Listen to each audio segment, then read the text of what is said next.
राधे राधे भक्तों, आप सबका स्वागत है राधा कृष्ण चैनल में। देवसैनी एकादशी व्रत कथा। युधिष्ठिर ने पूछा, भगवान, आषाढ़ के शुक्ल पक्ष में कौन सी एकादशी होती है? इसका नाम और विधि क्या है, यह बतलाने की कृपा करें। भगवान श्री कृष्ण बोले, राजन, आषाढ़ शुक्ल पक्ष की एकादशी का नाम सैनी एकादशी है। मैं उनका वर्णन कर रहा हूँ। वह महान पुण्यमयी, स्वर्ग और मोक्ष को प्रदान करने वाली है, सब पापों को हरने वाली उत्तम व्रत है।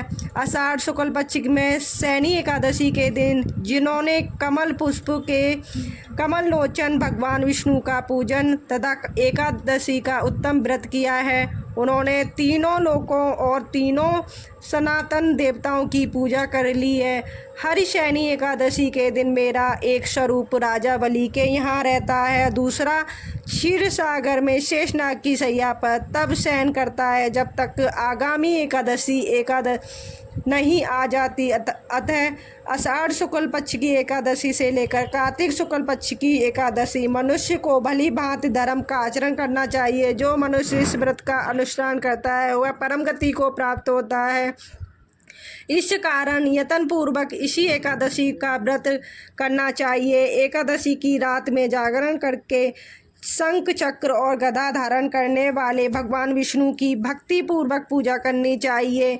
ऐसा करने पर मनुष्य के पुण्य की गणना करने में चतुर्मुख ब्रह्मा जी भी असमर्थ हैं। राजा जो इस प्रकार भोग और मोक्ष प्रदान करने वाला सर्व पापहारी एकादशी के उत्तम व्रत का पालन करता है, वह जाति का चांडाल होने पर भी संसार में सदा मेरा प्रिय रहने वाला है।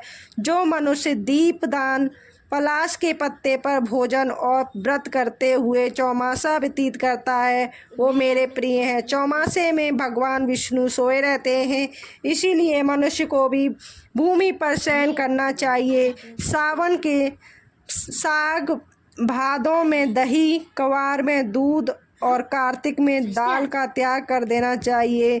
जो चौमासे ब्रह्मचार्य का पालन करता है वह परम गति को प्राप्त होता है।